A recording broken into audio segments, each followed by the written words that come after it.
My name is Unyoung Park. My first name is Unyoung. So as you see on my screen, I'm the career service person at University of Illinois Urbana-Champaign. I'm one of the co-chair of this committee, the International Student Service Committee, hosting this wonderful mini conference.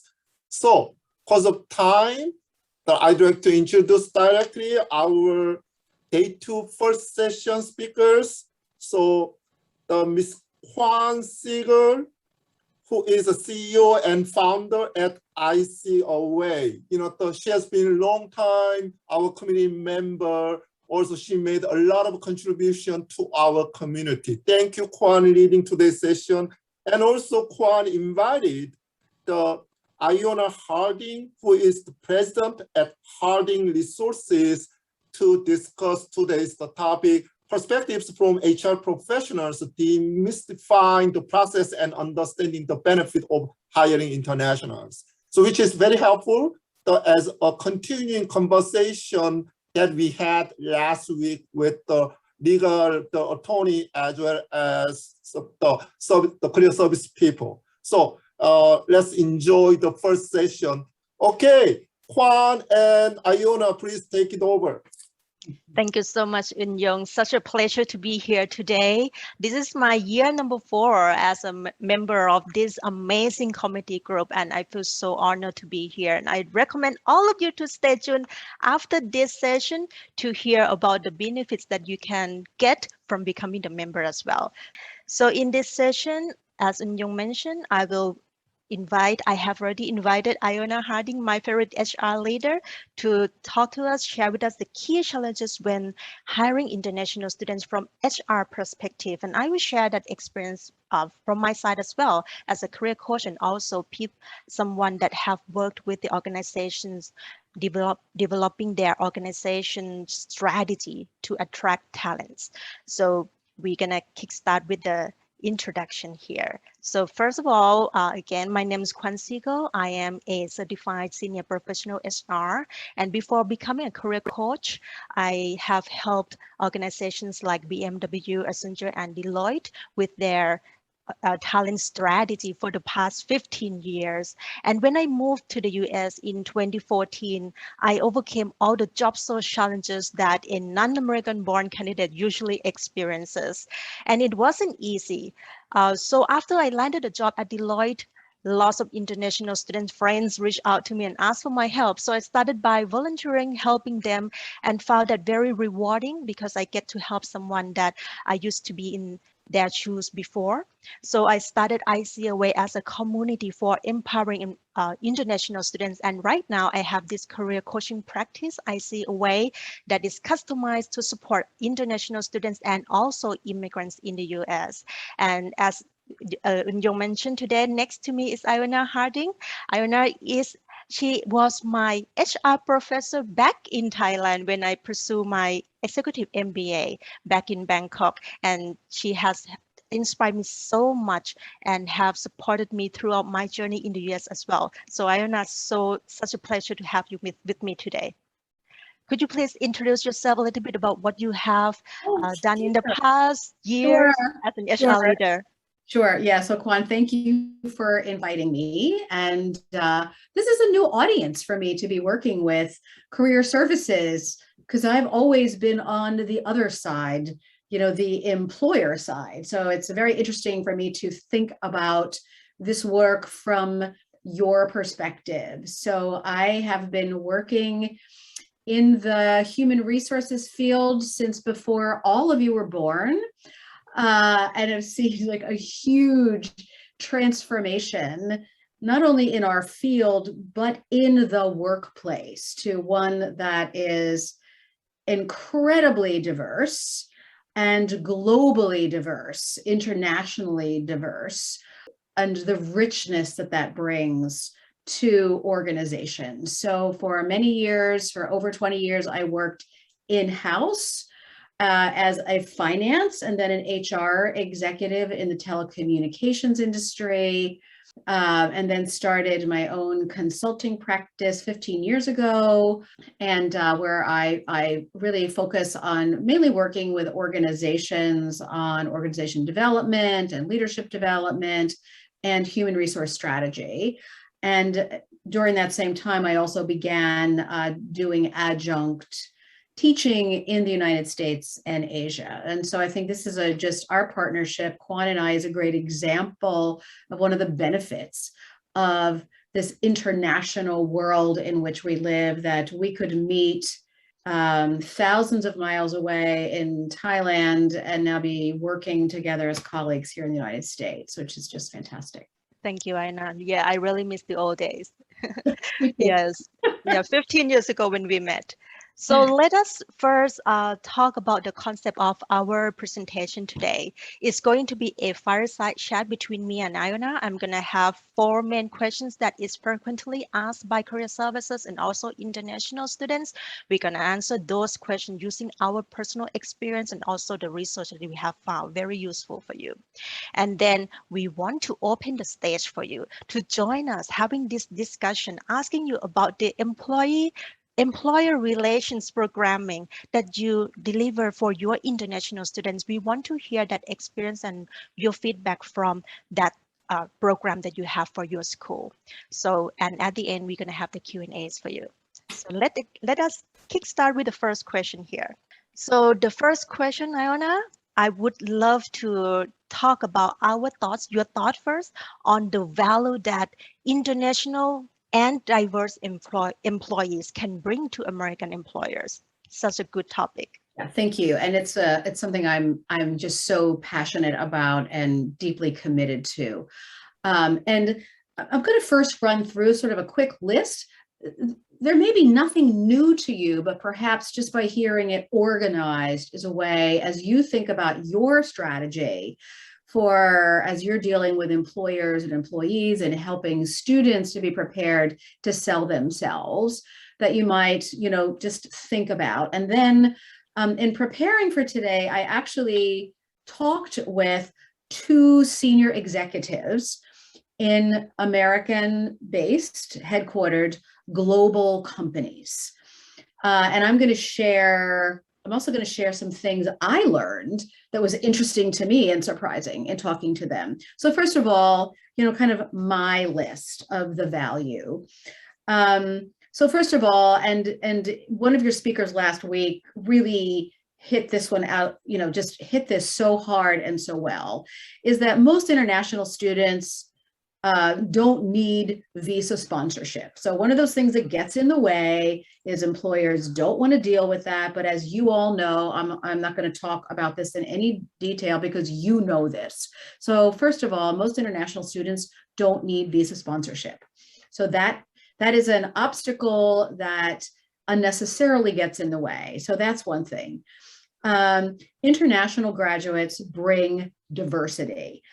Even today, and again, in working, in particular, one of these corporations that I talked with, their senior executive, they tend to still think about diversity from the US perspective, which is shocking to me at this point in time, with a global company. But international graduates bring all of the aspects of both domestic diversity that we're looking for, as well as other dimensions, language, religion, experience, ethnicity, as well as race and gender and all of that. And they bring what we all know and research tells us again and again and again is so important, is this diversity of thinking, right? Mm-hmm. I think back to I was so fortunate to work for a company for many years where I had global responsibility, where I led teams all around the globe. And this understanding that there isn't a way, that there are many ways, and ways are different depending on where you work, in what industry, and we need to bring those to bear. So international graduates bring so many aspects of diversity, and I think that diversity of thinking and innovation and creativity is an important one. International graduates are loyal. In America, I see this with my own grandchildren, and with so many of my friends' children that we don't have this loyalty, and so job hopping, staying a few months, moving around, maybe a year moving around. So international students, we know for some legal reasons, tend to be more loyal because it will impact their visa status. But in general, our international students tend to be thankful for the opportunity. And so display this loyalty in a slightly different way. And I don't want to generalize about all American students, but we do see this kind of difference, this trend in thinking. Our international students are hungry for work. If given the chance, data tells us that 80% of our international students would like to stay in the United States to start their career after graduating. And many of them have financial obligations at home to their families. They have loans to repay, so they're hungry for work. At the same time, we also know that that same 80% statistic end up returning home mainly because of immigration hurdles and the inability to find work. So hungry to find the work, want to stay here, have skills that we need, but wind up leaving. There's just this, as you all know, this trend that has occurred over the last couple of years. Kwan and I talk about this offline. It tends to be more political than anything else, but you know, this trend that more US companies have been even posting and saying, we only want US citizens, we only want permanent residents. So we've seen a trend over the last couple of years for many reasons, but a primary one is what has been the political situation and in reducing the opportunities. And then I don't have data yet, but because I don't know that how much it exists, but then if you layer on top of that, the whole COVID situation has made it even more difficult, and employers have even gotten more constrained in saying that they're willing to take international students. Hosting international students benefits the economy. Just educating international students brings about $41 billion annually into the United States. And I actually found this statistic surprising, that education is our 4th largest export behind cars, airplanes, and pharmaceuticals. It is a huge boon to our economy. And then of course, those international students generate other economic benefits, you know, from being here. International, you know, it ensures this continuous talent flow. And so those are like my top 7, kind of what are the benefits. So I'm going to be quiet for a minute. I tend to talk way too much. So, and Kwan, you need to just like cut me off. So what are some other things that your experience tells you are values? Definitely, Iona. But before I start, I would love all of us, if you agree with what Iona have mentioned, all those 7 benefits that you mentioned, please put the thumbs up and, you know, share with her your love a little bit. I totally, completely agree with you 100%, especially with that you mentioned diversity of thought. Yeah. I just had the interview with one CEO of the agribusiness in the US, one of the fastest growing company in agribusiness. And she mentioned that out of 100-something employees that she's got, 80% of her employers are internationals because they need diversity of thoughts. Yes. To help the company become the top innovator in agribusiness industry. Exactly. And there are lots of data because my past life, I am a human capital consultant, so I love data. Like if you Google out there, there will be lots of diversity and inclusion benefits that the company will get. For example, diverse companies will enjoy 2 times higher cash flow per employee. And that's a lot of number, 2 times higher cash flow. And the next thing that is very resonating with me is that racially and ethnically diverse companies are 35% more likely to perform better. 35% more, that's a lot of number. So for international education, all of us here, we are the source of this talent pipeline. with diverse backgrounds and industry. All we have to do is just to communicate all those benefits to the employees out there, show them the testimonials of how international students and alumni who got the chance to work in those companies can bring benefits to those organizations. And like, for example, one of my ICUS students, she has worked with this large energy company in New York for about 2 years now. And the company has launched the diversity and inclusion campaign. She was of the employee in that testimonial video. And if there is any, a testimonial like that with your students at your school, I strongly recommend that you put that on your website, show that to the other employers, to show that the international student community that you support, they can bring great thoughts, great innovation, and so many other benefits that you just mentioned, Iona. Strongly agree with you 100%. Yes. So let us go to the next question here. We have the next question for you. All right. So the next one is, from the HR perspective, what are the key issues that deter American employers from considering hiring international students when they have like work authorization, CPT and OPT? I know that you mentioned a little bit that you are HR leaders that you interviewed with last week. They said that actually they don't need to sponsor right away. They know that. Unfortunately, even with CPT and OPT, lots of employers even don't want to try international students. And last week, I think we have discussed a lot about the H-1B, the cost, the challenges. And Attorney Elizabeth Goss has shared with us, right, about the uncertainties of H-1B cap. And from my experience, that is the first challenge of why employers do not want to try international students, because they are afraid of the uncertainty. Even though after the 3 years OPT, they might not be able to keep international students. And I think Ann Kelly, our speaker last week, also shared such a great thought that international students should be able to narrate what would be other options if they did not win that H-1B.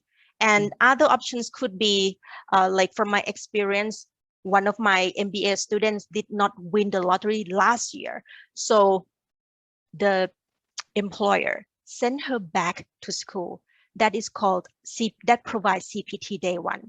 It means she can continue having that work authorization on her F1 status, but it's a lot of work. The employer can sponsor that new program that she has and continue that CPT Day 1 and try H-1B again next year.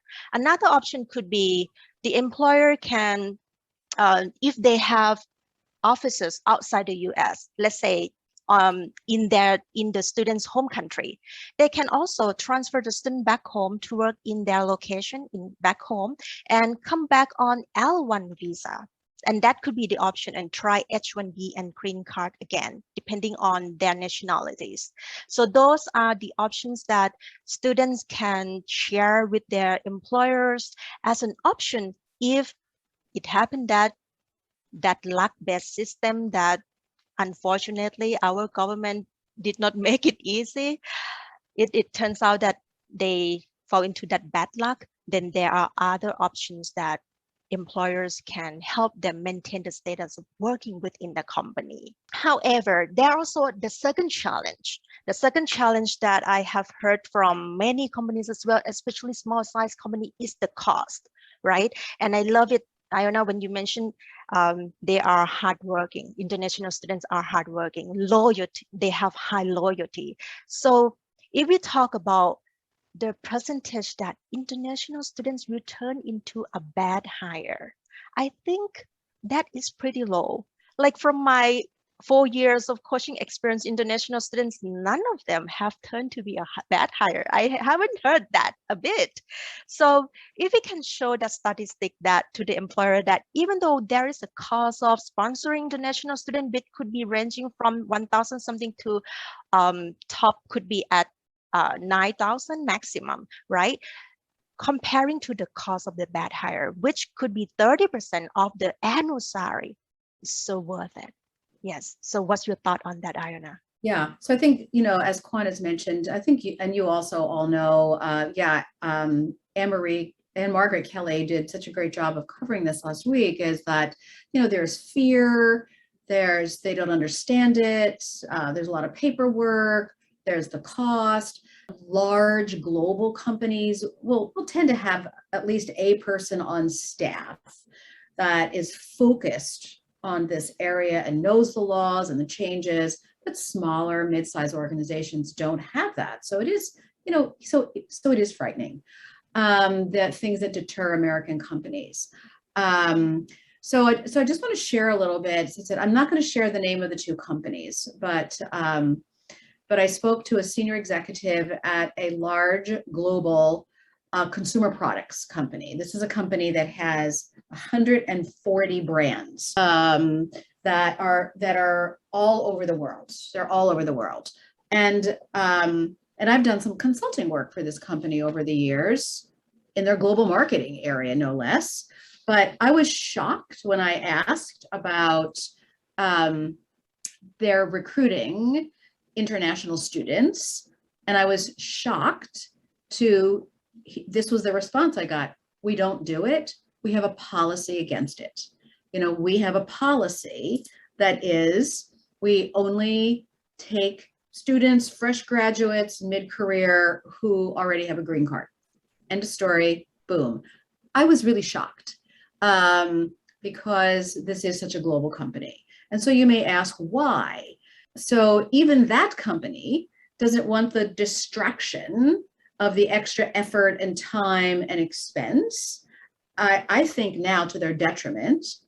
However, another interesting thing is that they are a very highly decentralized company, highly decentralized. They have a very small, relative to other corporations, corporate staff. So their people, their businesses are out in the world. So they tend to rely more on international hiring, but locally. But I was still shocked. Then I spoke with someone who's a senior executive for a large global law firm. And you would think, global law firm, yeah, our top companies, those that support the pharmaceutical companies and the auto industry and pharmaceutical. And again, I was surprised to hear that, by contrast, they have a very active program for recruiting international students, like very active. And here were the reasons why. First and foremost, part of their commitment to diversity. This firm has a commitment to diversity. And so that recruiting international students really helps them to improve their diversity profile. And that they pay, quote, heavy compensation, end quote, for diverse talent. They want the best in the world working for their firm because there's a war for lawyer talent. Who knew? I didn't know that.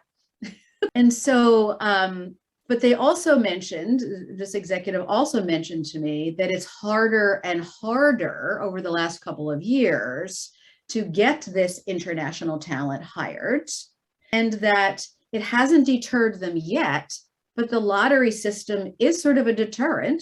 They bring in fresh graduates out of law school on the OPT program. They find the talent that they want and want to keep them, but then they're really at the mercy, as we talked last week, of whether or not they're going to make it into the lottery to be hired. So they invest a lot of time and energy and money to bring them in. And actually, this executive was the one that told me that what they do with top international talent is, if they don't get selected in the lottery, and this was one of those ahas for me, because it's because of COVID. Because of COVID, everybody's working virtually. Everybody, all the attorneys, they're still working virtually. They've been able to send some of that talent back to their country of origin, but they can continue to work on cases here in the United States because everybody's working virtually. So why can't they? That was a real aha for me about a commitment to this international talent and how they can continue to utilize that talent because they had to learn how to adapt. So, so costly, challenging, it's a lot of work. Even though they're a law firm, they've had to hire external immigration counsel because immigration isn't one of their practices. But they have a person dedicated on staff, a full-time person dedicated on staff. Because the upside for this firm far outweighs the downsides and all those challenges. That's amazing.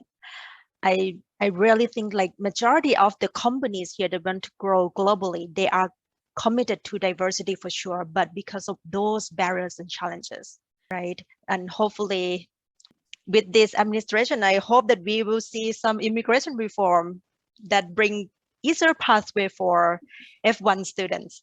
So let's see, let's find out, okay, this year. And next questions, Iona, we are going to reach the last question pretty soon, and we're gonna open the stage for you all. So next question is about the recommendations that we have for our career services for international students. How can we become a bridge between companies and international students? So what about, I can kickstart, and I would love to hear your thought on that too, okay? So let me stop sharing the screen. Okay, so for us to be a bridge between international students and employers, American employers, like for me, from my experience, and I'm sure that all of you have the same experience as well, lots of big corporations, especially big tech firms, they are open to hiring international students. They have budget to pay for that H-1B. They have the immigration attorney big team to support that process. However, these companies are not just going to hire anyone. They are picky as well. They need the top talent. They need someone that have years of work experience. Have specific expertise, right, for the industry. So that comes to the problem that how we can help international students build that profile that those big tech firms value. So first of all, try to find a way to give them experience. So we can be a bridge between startup or fast-growing companies in the local area to help international students tap into those industries, get their hands-on experience, build impacts to that organization. Even though it's unpaid internship, it doesn't matter.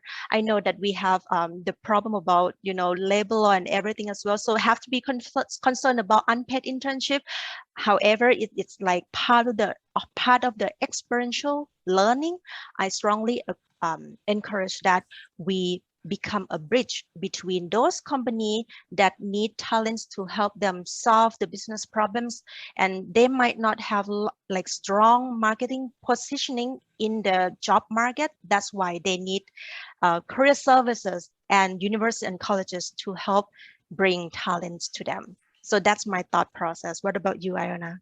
Yeah, I think that career services, you already do so much. Oh my gosh, and we've learned this even more over the last 18 months. And I think it's been a very valuable lesson about the importance of technology and using technology and being tech savvy and helping our international students create really compelling professional social media presence, so their LinkedIn profile is very professiontional. And any other things they're doing that they can be professional. There's one example, a couple of examples where, helping students, if there's an industry they want to be in or a place they want to work, to follow that industry on social media and add comments so that their name gets known and make connections that way, I think is really important. Using, we're not dependent on being in person anymore. So webinars, short videos, YouTubes, where they can watch and practice interviewing skills, using technology, I think is really important. And then things that you can do as career services to create this social media presence for your organization, linked with the external recruiters, inviting recruiters in, and they don't have to physically come in. They can virtually come and learn about you, learn about your services, learn about your school, what you offer, give an opportunity for some of your international students to speak. So, yeah. And then at the same time, coaching our students who are so tech savvy to make sure to watch for emails, because some recruiters still say send emails. I know if I want to reach someone in that age group, I don't send them an email, I text them. And now that's not even working. I have to find something else.